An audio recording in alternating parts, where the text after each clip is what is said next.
అందరికీ వేదిక మీద ఆశీనులైన ఎస్ఐ గారు, మినర్వా విద్యా సంస్థల వ్యవస్థాపకులు డివిఎస్ రాజు రమేష్ గారు, నా సహచర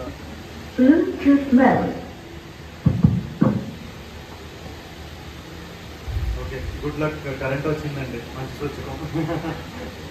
ఓకే, వన్స్ అగైన్ వేదికను అలంకరించిన ఎస్ఐ గారు, మినర్వా విద్యా సంస్థల వ్యవస్థాపకులు డివిఎస్ రాజు రమేష్ గారు, నా సహచర డైరెక్టర్ విజయ రామరాజు అవినాష్ గారు, మన చోడవరం మినర్వా స్కూల్ ప్రిన్సిపల్ గారు శ్రీనివాస్ గారు, అందరికీ ముందుగా నమస్కారాలు.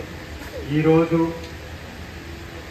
తల్లిదండ్రుల అవగాహన సదస్సు అన్న హెడ్డింగ్తో మిమ్మల్ని అందరినీ ఇన్వైట్ చేస్తే మీరందరూ వచ్చినందుకు ముందుగా ఈ తల్లిదండ్రులందరికీ కూడా నా నమస్కారాలండి. సో ఎస్ఐ గారు చెప్పినట్టు, ప్రిన్సిపల్ గారు చెప్పినట్టు, మినర్వా విద్యా సంస్థలు 1987 అంటే 39 సంవత్సరాలు ప్రతిపాడు ఈస్ట్ గోదావరి జిల్లాలో స్థాపించబడిందండి. కొన్ని వేల మంది పిల్లలు మంచి మంచి స్థానాల్లో ఈరోజు ఉన్నారు. దేశ విదేశాల్లో ఉన్నారు, గవర్నమెంట్ సర్వీసెస్లో ఉన్నారు, సాఫ్ట్వేర్ రంగంలో ఉన్నారు, డిఫెన్స్ రంగంలో ఉన్నారు, airports, railways, doctors, engineers. So ఒక మంచి అవకాశం వచ్చింది చోడవరంలో, మేము ఇక్కడ స్థాపించాం. సో మీ అందరి సహకారంతో చాలా మన పిల్లలకి చోడవరంలో ఉన్న విద్యార్థులందరికీ కూడా మంచి విద్య ఇవ్వాలి, అందించాలి అనే ఒక మంచి ఉద్దేశంతో మేము ఇక్కడ స్థాపించాం. సో దీనికి మీరు అందరి సహకారం కావాలి. మనం ఏదైతే ప్యాంప్లెట్లో మీ అందరికీ కూడా ఇచ్చారో మా స్టాఫ్, ప్రిన్సిపల్ గారు, మంచి అకాడమిక్స్ ఉంటాయి, కమ్యూనికేషన్ స్కిల్స్ ఉంటాయి, ట్రాన్స్పోర్ట్ ఫెసిలిటీ ఉంటుంది, అన్ని గ్రామాలు సాధ్యమైనన్ని గ్రామాలకి బస్ ఫెసిలిటీ ఉంటుంది.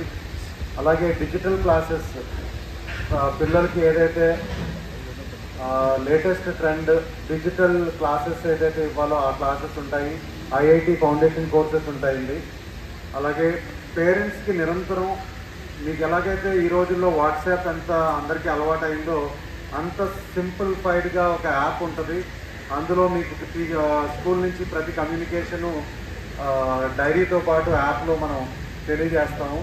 సో ఈ విధంగా ఒక విద్యార్థి మంచి భవిష్యత్తు ఉండాలంటే విద్యార్థికి స్కూల్ ఒక్కటే కాదు, తల్లిదండ్రులు, స్కూలు, అధ్యాపకులు కూడా కలిస్తేనే మనం ఒక మంచి అవగాహనతో వాళ్ళకి మంచి విద్య ఇచ్చే ఉద్దేశంతో తల్లిదండ్రులతో మనం కలిసి ప్రయాణం చేస్తేనే మన విద్యార్థులు ఒక మంచి భవిష్యత్తు ఉంటుంది విద్యార్థులకి.